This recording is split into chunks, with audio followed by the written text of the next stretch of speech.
Hello, everyone. Welcome to Strengthening Your Creative Voice. We're really excited to have you here. I think this is our very first, webcast of 2021. That was my first time I made that mistake. It's our very first webcast of 2022. So we're excited that you all are here. My name is Mariah. I'm one of the co-directors of programs at National Novel Writing Month, or NaNoWriMo. If you've never heard of us, we're an organization that helps people all around the world write their novels, their first drafts of novels especially, but we're also excited in January and February to help people revise their novels. And we're lucky enough to be co-presenting this webcast with We Need Diverse Books. So I'm gonna hand it over the mic over to We Need Diverse Books and Alyssa to give a little bit of background about their great org and about our really awesome author guest today. And then we're going to dive into that tricky thing called creative voice and figure it. We'll figure it all out by the end of the hour. Alyssa, handing it off to you. Hi, everybody. I'm Alyssa. I'm a senior program manager at We Need Diverse Books.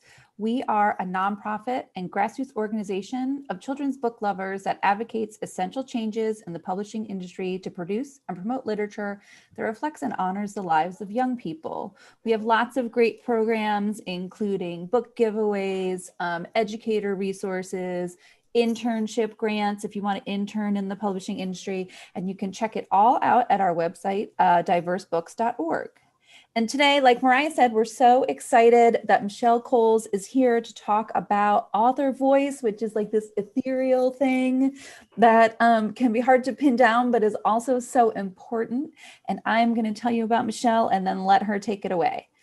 So Michelle Coles is the author of Black Was the Ink, a young adult historical fiction novel about a present-day teenager named Malcolm, who, with the help of a ghostly ancestor, is sent on a journey through Reconstruction-era America to find his place in modern Black progress.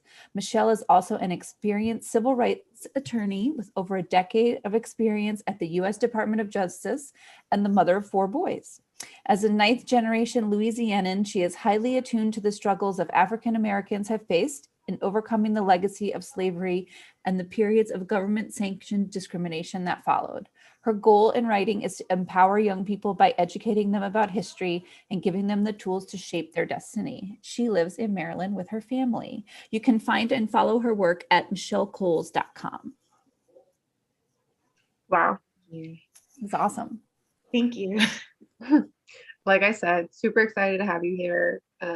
Really excited to dive more into your book too. It just sounds right up my alley. Anytime something has like a ghostly anything in it, I'm like, okay, I'll be there. You're there. Great. And just wanted to let you know, if you're watching live, feel free to drop into the chat. I saw people doing this already a little bit. Maybe if you wanted to drop in where you're joining from, that's always interesting to hear. Or if you have any really big questions about creative voice or author voice, or anything really related to writing, feel free to drop them in the chat as well, and we'll save some time at the end to try to answer them. Otherwise, let's jump into it. So sorry, just clearing my throat. dramatic clearing of throat. So first of all, I wanted to make sure that we had a definition of what we mean when we say voice. So I thought I would ask you, how do you define or describe voice when we use it to talk about writing? What do we mean? What do authors mean when they say that? So the first thing that came to mind to me is, I think of it as the author's unique perspective or point of view that they are breathing into the story. And so that may come through your main characters. It may come through, whether that's your protagonist or your antagonist. It may come through the narrator, if your story has a narrator or like a voice that is not a character, but just someone who's kind of overseeing the story and helping move the events along. But overall, it's kind of the glue that holds your story together. And it doesn't just come through in the character's words, but it may also come through in their body language, their mannerisms, their habits. Are they a smoker? Are they a nail biter? What are the unique characteristics about them that speaks to who they are, what their fears are, what their motivations are, and what their desires are.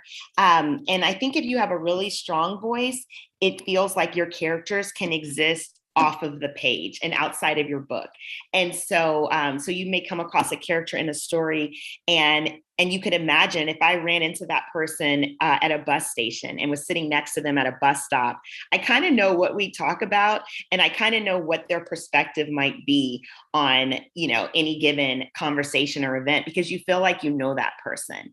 And for me, I mean, one thing that helped me find my character's voice was basing some of my characters on real people that I know. And so, you get beyond that surface level, description of someone, and you're able to dig just a little deeper into what experiences shaped them, what their background is, what their fears, their desires, their motivations, all of those things that the characters will likely not even say all of those things in conversation, but when you have that backstory, it influences the tenor of what is being said and how things are being described and how things are being seen, how the character sees the world. Cool. It's the words that are popping into my head are like specific or unique, or like this idea that like I've never heard voice described in the way where the idea of approaching it through like just creating like an extremely specific character and really leaning into those like quirks, like individual character quirks. And it makes sense too if you're writing like in nonfiction, like in your own voice, you just you know yourself so well that those quirks come through automatically, like those really specific points of view. But with an imaginary person, you really have to. Yeah. I had a friend who I hadn't seen in 15 or 20 years. And we got back in touch after I published my book. So my book just came out in November. So I'm a debut author. I'm like one step ahead of, anyone in the audience who's not published yet. I'm like barely half a step in front of where you guys are right now. But my friend picked up my book and he was like, oh my gosh, Michelle, I literally hear you in these pages. And we hadn't spoken in 15 years, but he was like, I feel like I am reading you having a conversation with me at times. And so that was interesting too. That's cool. I used to teach middle school, and I remember they give you some like teacher ways to teach voice. And I remember the definition, and I could be remembering this wrong, but it's like, yeah, like if it seems like it couldn't have been written by anyone else, it's like how then that has a strong voice. And if it seems like it like could have been written by anyone or is super generic, then that the voice is not there. Right. Which is like a really vague way and unuseful to like describe it, but that was one way I thought about it. Yeah. And that kind of, oh, sorry. No, go ahead. Oh, I was going to say that kind of leads me to my next question, which is kind of a two-part question, so I can ask it.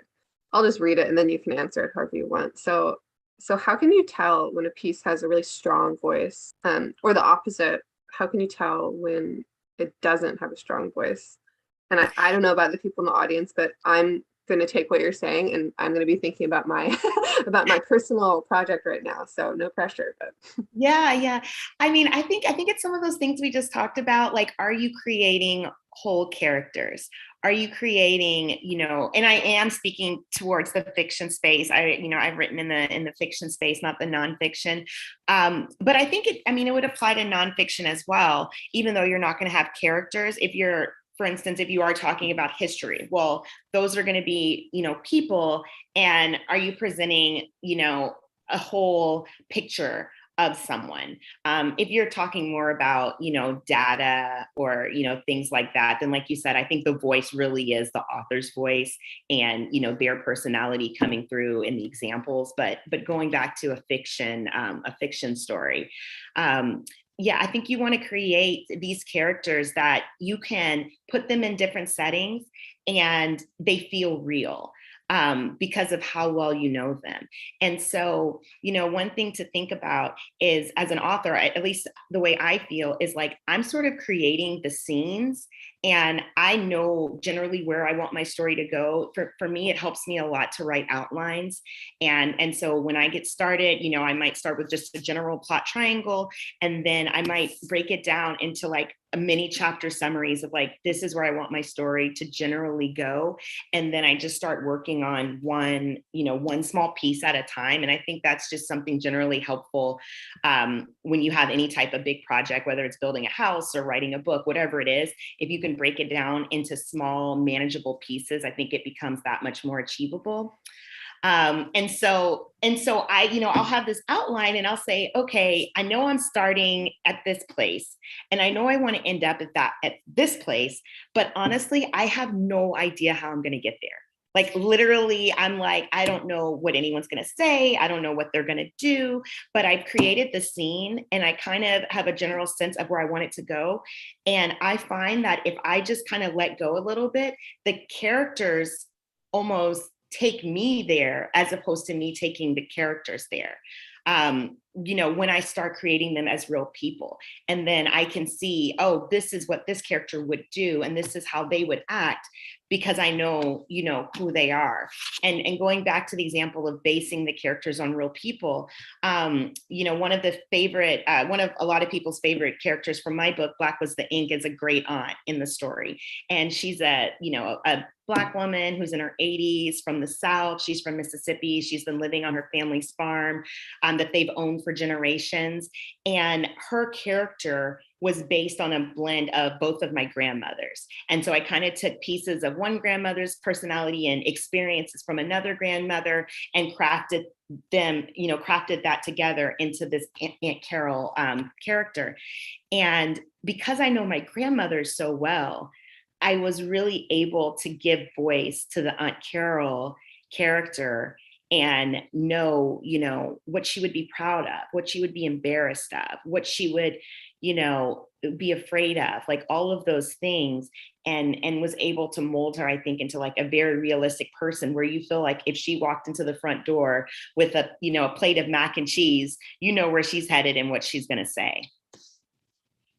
I think I like thinking about that, and then also thinking about the story that you said earlier about your friend who said it seems like you were reading the story to them, and just the idea that like probably reading that book, it seems like you can hear like the voice of Aunt Carol very strongly too. So right. I'm thinking about if you've got that little, when you're reading a piece that has a really strong voice, you can kind of hear it in your head, versus if you can't hear. I mean, it seems like if it's a fuzzy, I feel like fuzziness in writing is always kind of a bad sign. Yeah. I can't quite hear this voice. I don't know what they would be doing. I don't understand their point of view. That maybe is the sign of a weak voice. Yeah, but not irreparable, right? Because if it's weak, then, just think with a little more precision of like, who is this person and why do they feel the way they do? Like, what life experiences have they had that have shaped them in this way? And just like fill them out a little more in your head. And then if you're at a place where you feel like, no, I could actually have a conversation with this person in my head, or two of my characters, I can see that conversation. Then I think that you're getting to a good place. And when I would read my drafts, I liked them to kind of feel like I was watching a movie. Like I wanted to be able to see it and have texture and feel very real.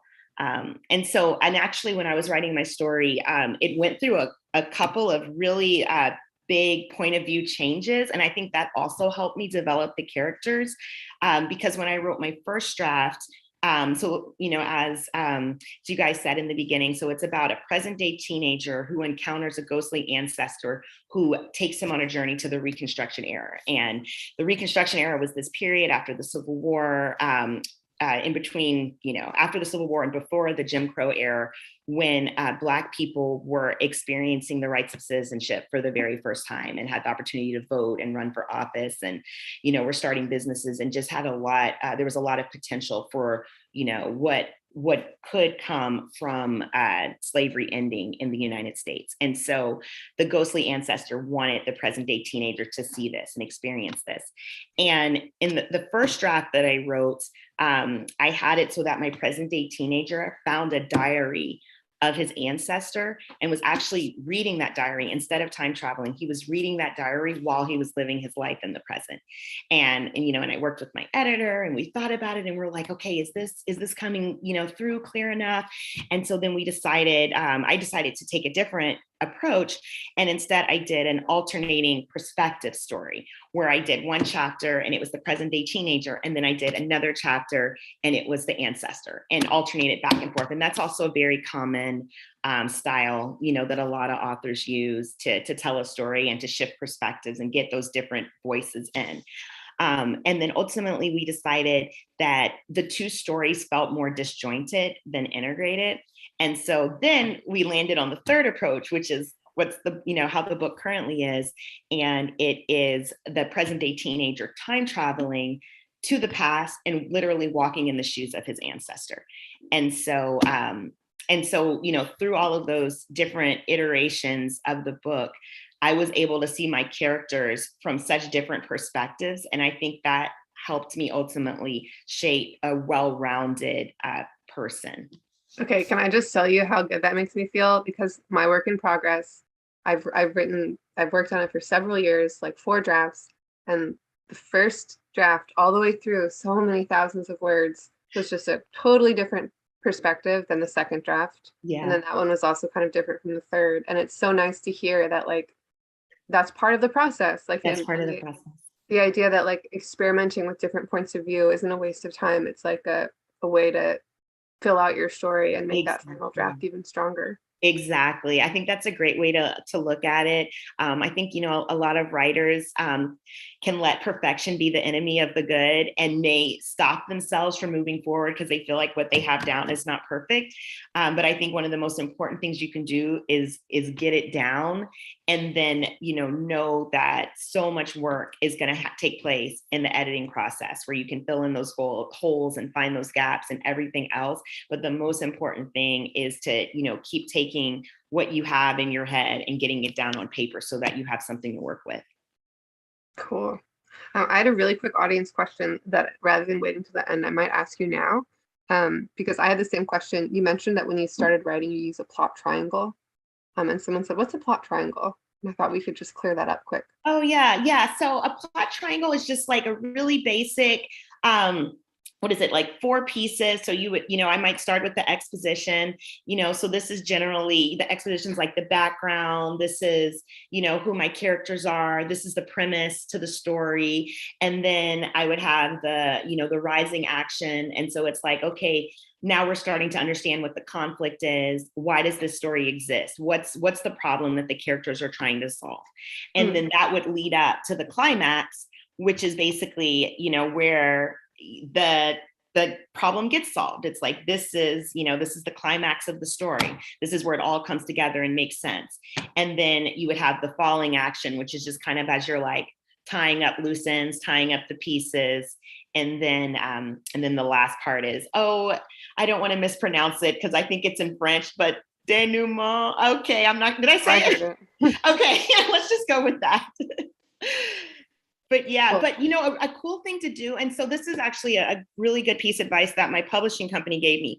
In my first draft, my plot wasn't as strong as it needed to be. They were like, we like the story, we like the premise, but we're having a hard time teasing out, like, what's the plot? Like, what are the marks that you're hitting?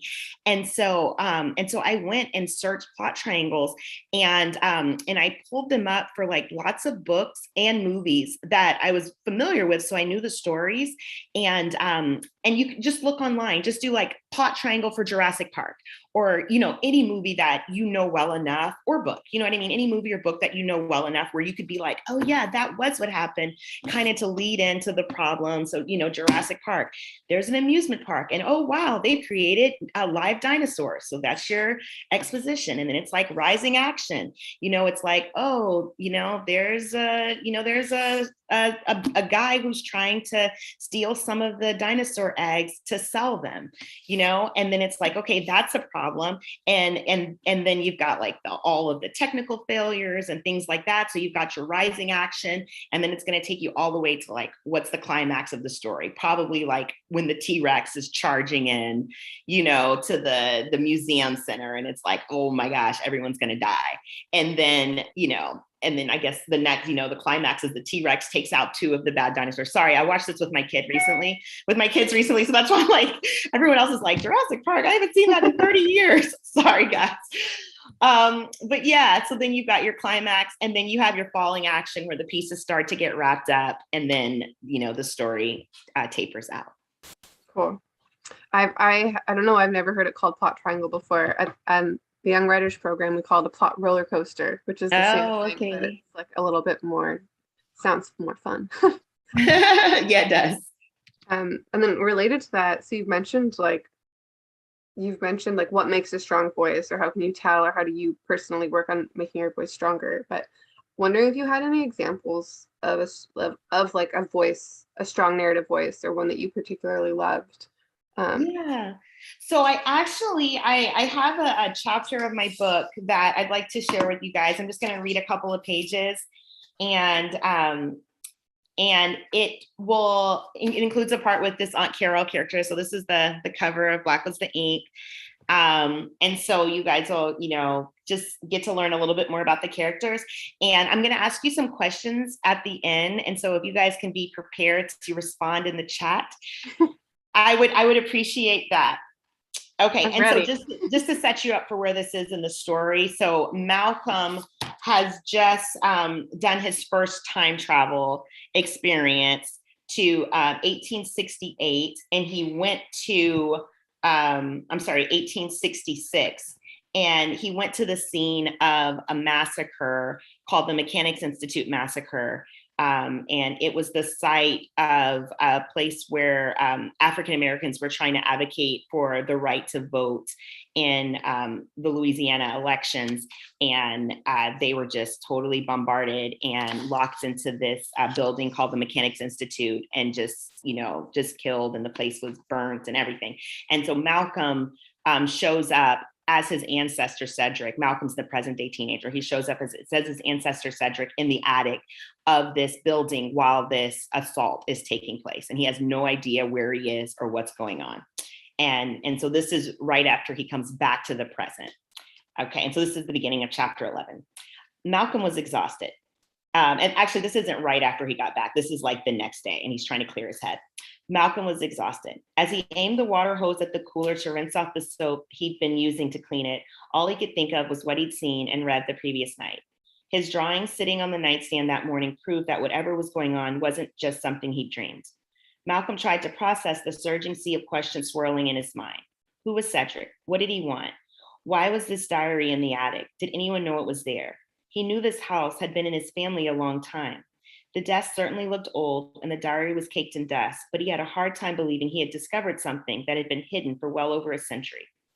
Malcolm still didn't think he should tell anyone about his visions, but there had to be a way he could figure out what was happening to him. Maybe Aunt Carol could shed some light on the family history. He finished up with the coolers, propping them open and upside down to dry, and went inside. He found Aunt Carol in the kitchen, a room she never seemed to leave, washing dishes. Hey, Aunt Carol, how's it going? Foy, don't you see I'm busy? What do you want? There's some fresh squeezed orange juice in the fridge. Pour yourself a glass and then get, she said. Malcolm chuckled, wondering how in the same breath she managed to be hospitable while also telling him to get the hell out. I'm sorry, Aunt Carol. I didn't mean to bother you. I was just wondering if you have a sec.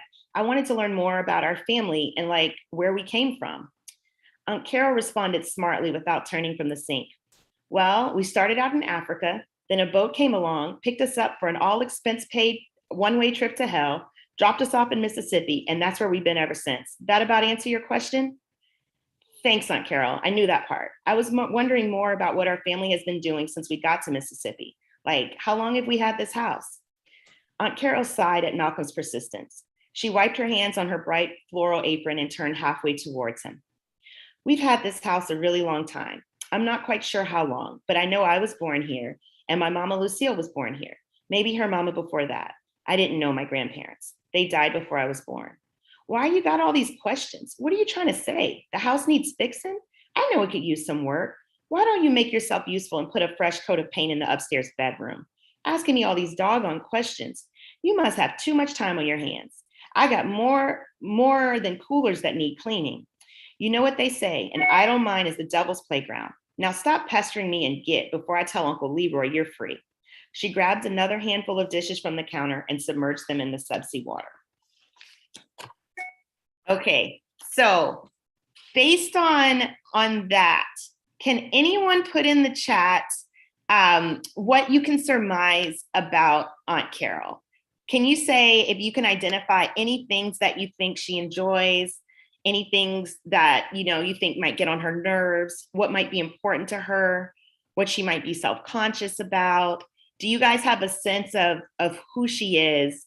And have you ever met anyone like her that you would think that she would relate to? All of my student instincts are kicking in. I haven't been in elementary school for so long, and I'm like, I want to get a good grade on this. Are we getting any answers? There's always a little bit of a delay between the asking and then dropping into the chat, so people might be answering, but I can't see it quite yet. But I can give you my impression. Okay. She definitely felt like a real person. Like I had an emotional reaction to her. I was like, I wouldn't want to interrupt her. I'm like a little intimidated by her. Like I imagine that she would like love me deeply, but like not show it all the time in like the nicest ways. Like a little bit of a prickly person. You really got her. Yeah. Wow.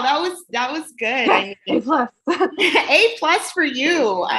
And that, my father's mother had that kind of personality where, she wasn't as vocal or outward with her love, but you knew, she would do anything for the family and, I cared about you, but she'd had, different painful experiences in her past that really inhibited the way that she was able to communicate love and affection.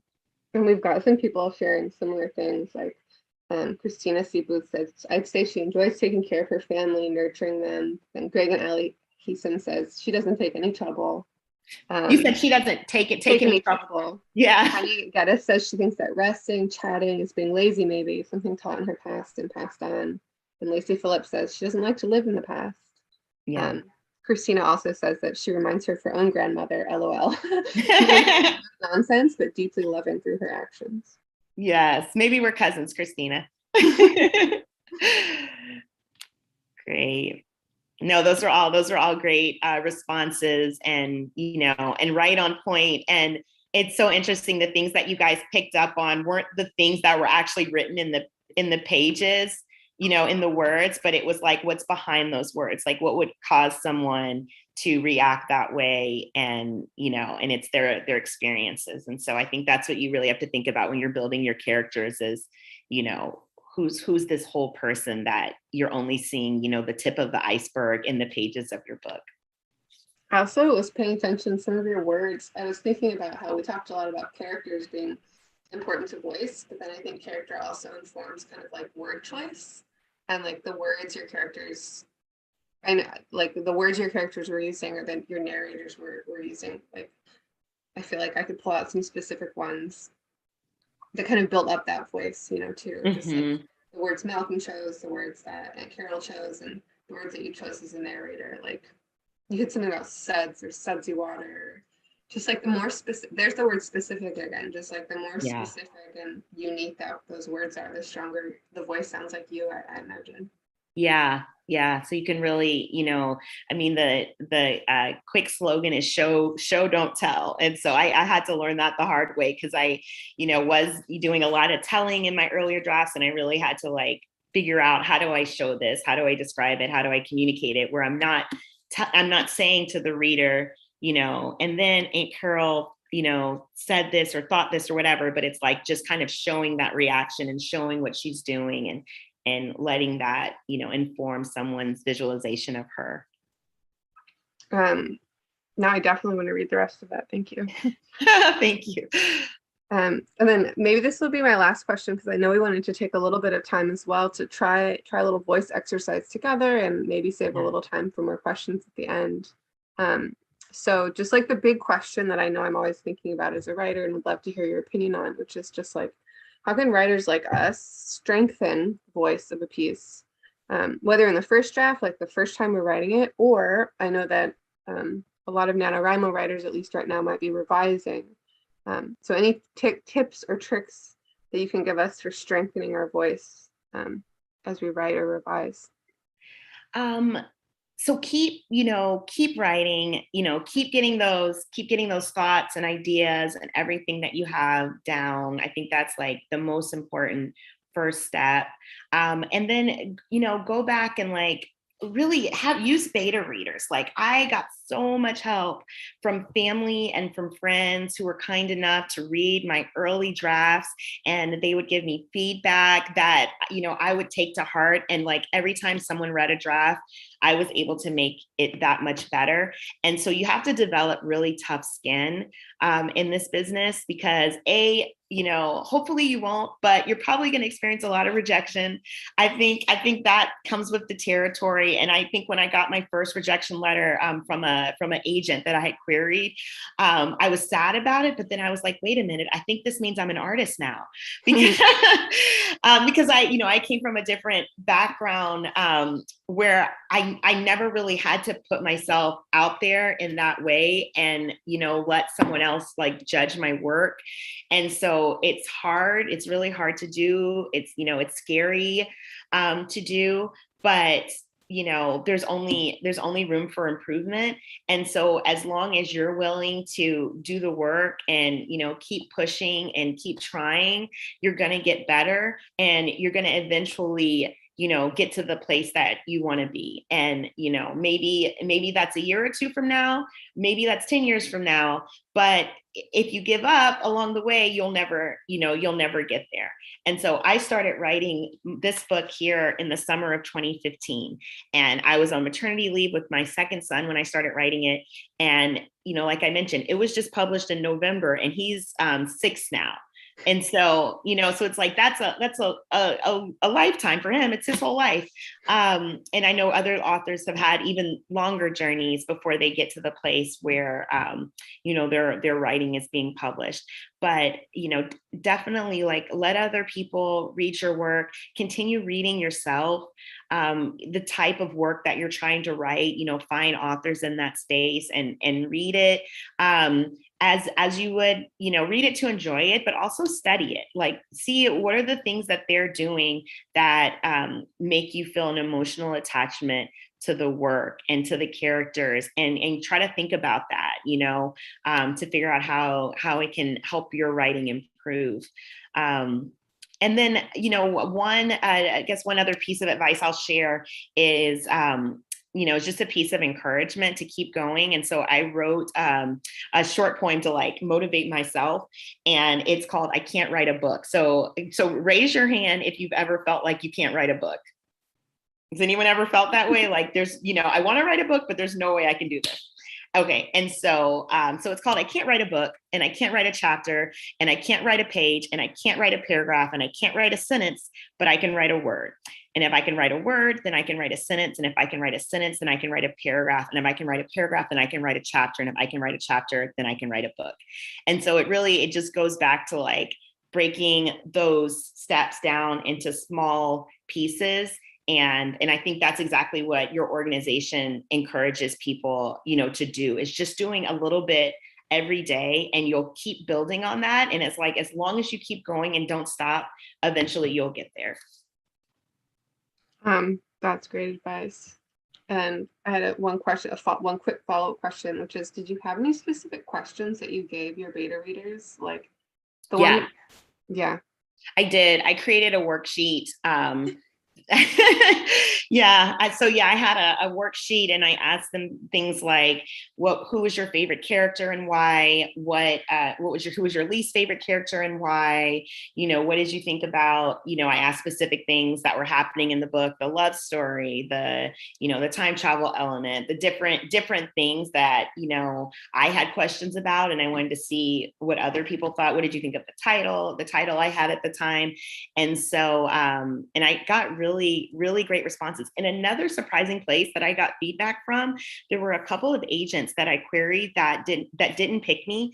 And in their responsive emails, like gave me some tips on things that I needed to work on.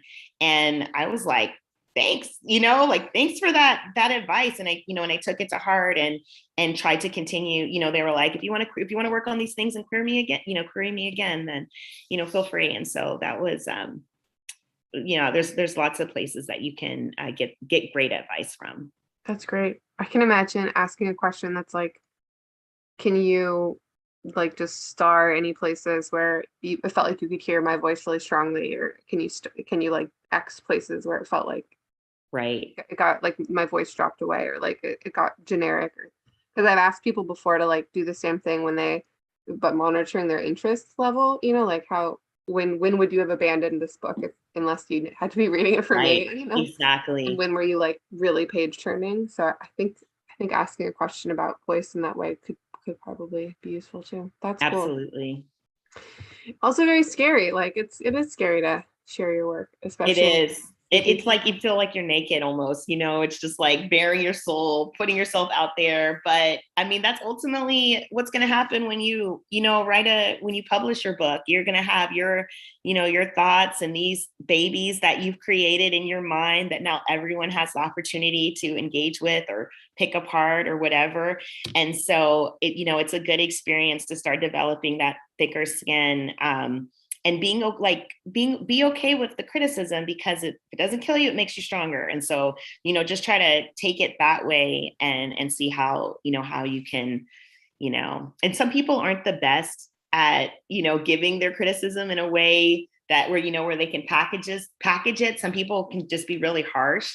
And I would just say, just try to, have confidence that you have a unique story inside of you that really you're the only person that can tell, because you're the only one that's had your set of experiences and lived where you've lived and had the parents that you've had and gone to the schools that you've gone to and everything else. And so whatever story it is that is yearning to come out of you, you're the only one that can tell it. And there's a reader somewhere out there who really needs that story. And maybe that reader's a stranger, or maybe that reader is your kid, or, I wrote my book for my kids. And so that was a really powerful motivator for me, is like, I've got to write this because I want them to have a story like this. And so, whatever story you're working on, there's someone out there that really does need to hear it. And so, just keep going. Love it. Love that. Also, you're getting some love for your poem in the chat as well. I think that's like both of those ideas are super motivating. So thank you for sharing that. I know we wanted to take a little time to try out a little voice exercise. So if you are watching and you want to participate, you can do this on your computer. You can do it with a pen and paper. But try it out. I think I'm excited to get a little writing in today. I haven't really written today, so I want to access my creative voice. Okay, so we wanted to do just a little exercise to, talk about strengthening our voice. And so we wanted to use an example, the story, The Little Red Riding Hood. I think probably everyone is familiar with that story about a little girl who goes on a journey to the woods to her grandma's house and, ends up encountering a wolf.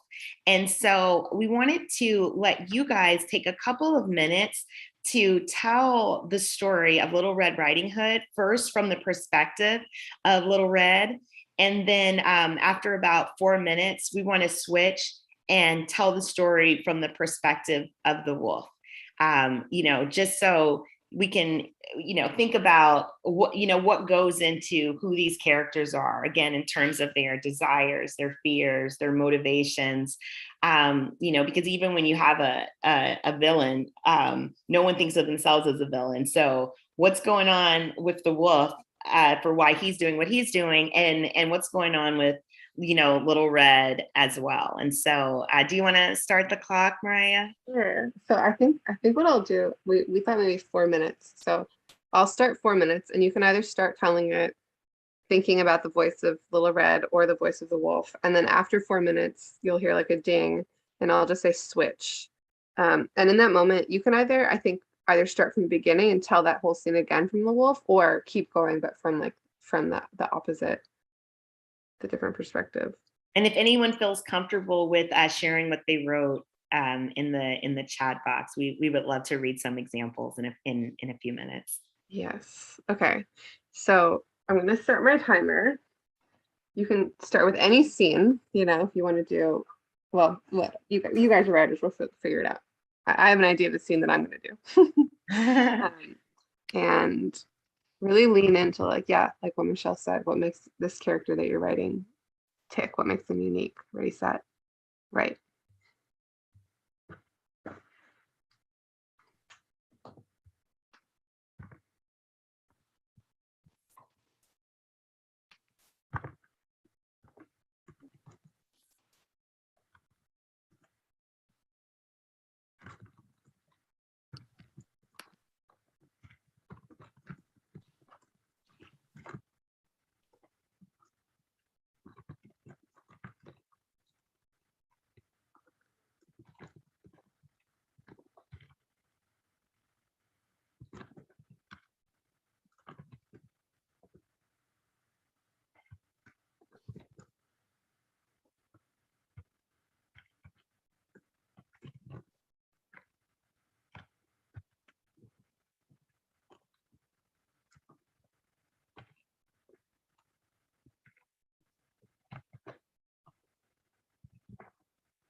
All right. So whichever character or voice you were trying to embody just then, go ahead and switch, and I'll set the timer for another 4 minutes.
Go ahead and pause where you are. Wow, that was sometimes it's hard for me to write when I'm also on screen. But this time I thought, oh, just do it. And I'm really excited I did, because that was really fun. I had a really fun time doing that exercise. Me too. I was having a hard time doing it because every time I tried to go on my computer, the screen share would disappear. So I ended up having to write it on my phone, but it was fun. If you're watching and if you were if you were writing as part of that, feel free to drop into the chat. You can't probably drop the whole thing you wrote, but you could drop in a section. You could drop in your favorite sentence, or you could just, describe how that experience was for you, or what you noticed about voice when you were doing it. One thing that I noticed is just how much fun it is to play around with voice, like to really go big.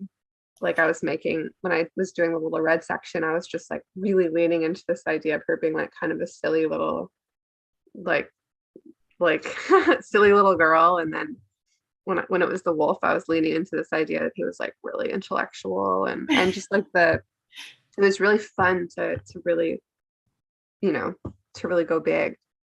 Yeah, yeah, I had more fun with the wolf. I started with Little Red, and I felt that fuzziness. I was like, I don't feel like I know who she is. Mm. Like, she wants to bring this food to grandma, but I couldn't get a sense of her backstory. But with the wolf, I decided to make his backstory that his pack has lived in these woods for so long, and because of deforestation, their world has gotten smaller and smaller, and his food source has disappeared. And so he basically wants to take revenge on grandma because she's like, she's, as one of the earliest settlers, she's one of the reasons that his ecosystem is vanishing.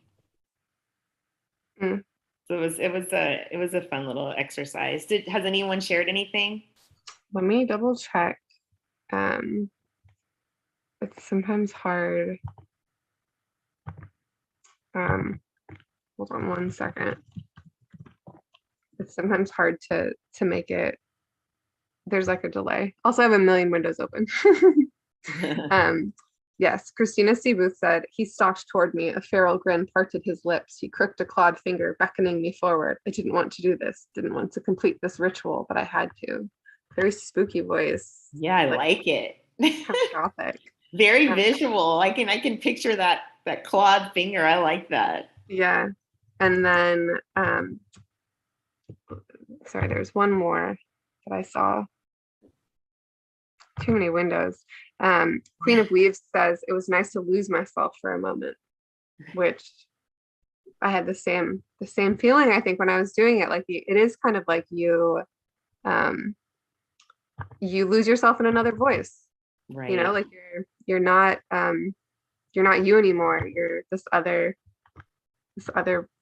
person talking. You're like a vehicle. You're like like a seance. You're like a vehicle for this other voice to come through you. Yeah, that's the really funny thing about writing. Whenever writers used to say like, oh, the characters just talk to me, I would think, no, they don't. Like, I don't know what you're doing. And I think people hear that sometimes as like it's effortless, which it's really not. Like it takes effort.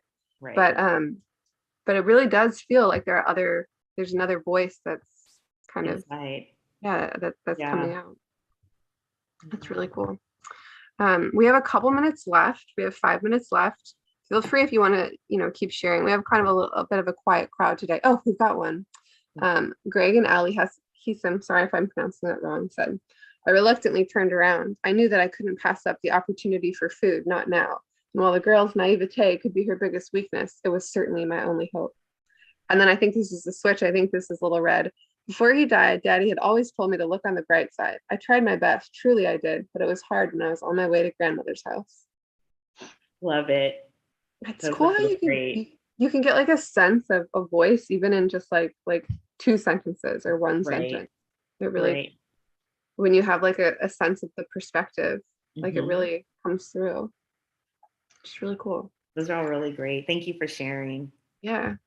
And we have a couple minutes left. If people have questions they would like to continue to ask Michelle, this could be about voice, it could be about writing in general, it could be about being a debut author, which I'm sure is very exciting and scary and yeah. I can talk about that for a second. It's been a really wild ride. And I think one of the things I didn't appreciate is there's so many steps in this process. And I had been in the drafting, editing stage for a long time. And that's a huge, it's definitely like a huge part of the journey. but it's really fun and awesome when, your book is finally published and then you have the opportunity to like go and talk about it. And I've met so many incredible authors like in the latter part of my journey, whereas the writing and editing part was a lot more solitary for me. And so hopefully you guys have already found these. There's so many writing communities out there, and hopefully a lot of you have already found them. But if you haven't, I would just say seek them out because they're, just wonderful places of support and encouragement. And so I've really enjoyed finding them, better late than never towards the tail end. But yeah, it's been a wild, interesting ride. I didn't have an agent when I got my publishing contract, and so I ended up getting an agent right before I was published, and so that was just another interesting piece of my journey. I actually, and I would encourage you guys to look for, if any publishing companies or organizations have contests that you could submit your work to. That was actually how I got my publishing contract. Was I won a New Visions Honor Award through my publisher, Lee and Low Books, and. So there was like, that was one stage of the process, was like being on my own, just kind of like, drafting. And then another stage was, okay, I've got the publisher and they're assigning me an editor. And then that was, just mind blowing, having someone dedicated to helping me make my work better. And, it was so appreciated. And I was just able to see how far along I was able to bring the story, once I was really working with someone that was helping me see where those gaps and pitfalls are. And so I think that also just goes towards, encouraging you to believe in yourself and, not be intimidated by, a perfection standard that, you feel like you have to have it, perfect. Like, get it as good as you possibly can, and probably making sure that voice is strong and, and clear and distinct is such an huge important part of that. And if that's there, I think people are going to be interested in hearing more and reading more, and then they'll help you fix, some of the things that, once you get an editor, they'll help you fix some of the things that are going to need work. And, every draft is definitely going to go through a lot of edits before it's finally published. That's interesting. Christina says, oh, interesting. I didn't know you could get an agent after submission. And I think that pathway that you described with submitting straight to a publishing contest is not always, like, I kind of knew that existed, but not exactly. So that's cool to hear. Right. Yeah. It's definitely not like the most common way, but, if you feel like, you've queried all of these agents and, you don't feel like you're getting anywhere, then I would just say, just start exploring, other possible routes to take. And so the agent I'm working with, they're invested in like my future, and my future career and the things that I'm going to, continue writing. And so, but yeah, it was good to, to finally have that as well. And I know we're a little over time, but one question came in that I was wondering if you had opinions about. So Rosalind Sterling says, what are some great places to find writing communities? Online, would be a good place to start. Looking at, and I wasn't on social media before this year.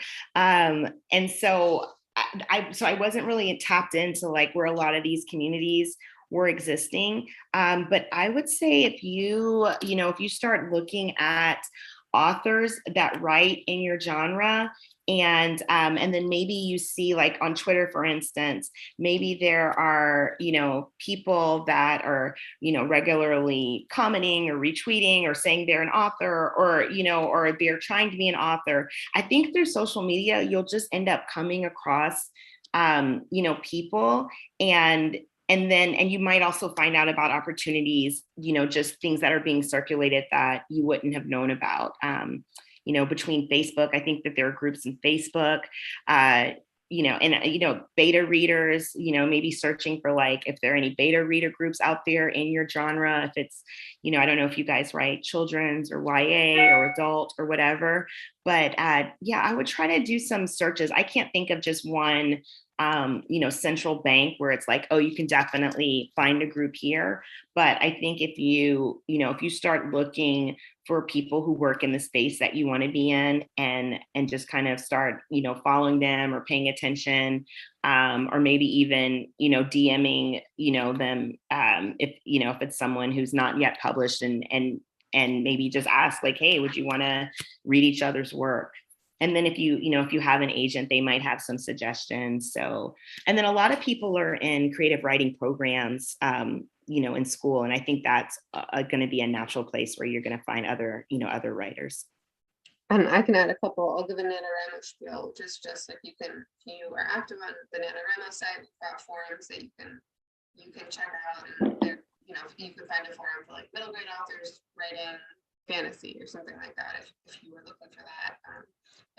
You can join your region on the NaNoWriMo site, so you can see like local events that are happening through NaNoWriMo.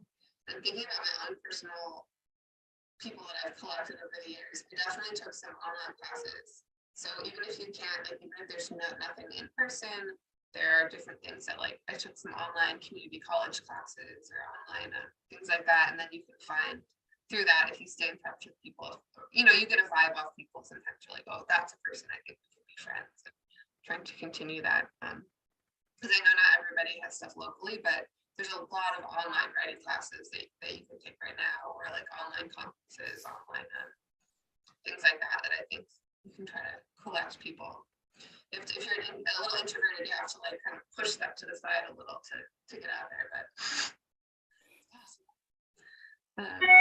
well, thank you so much for this hour of your time and sharing your book and sharing your voice and how we can make our voice stronger.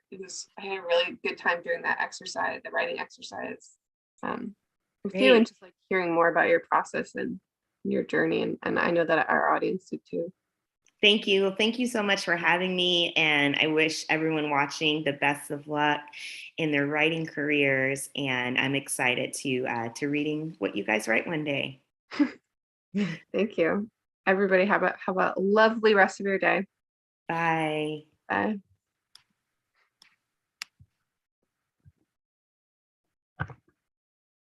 Awkward pause while I look for the end button. Found it.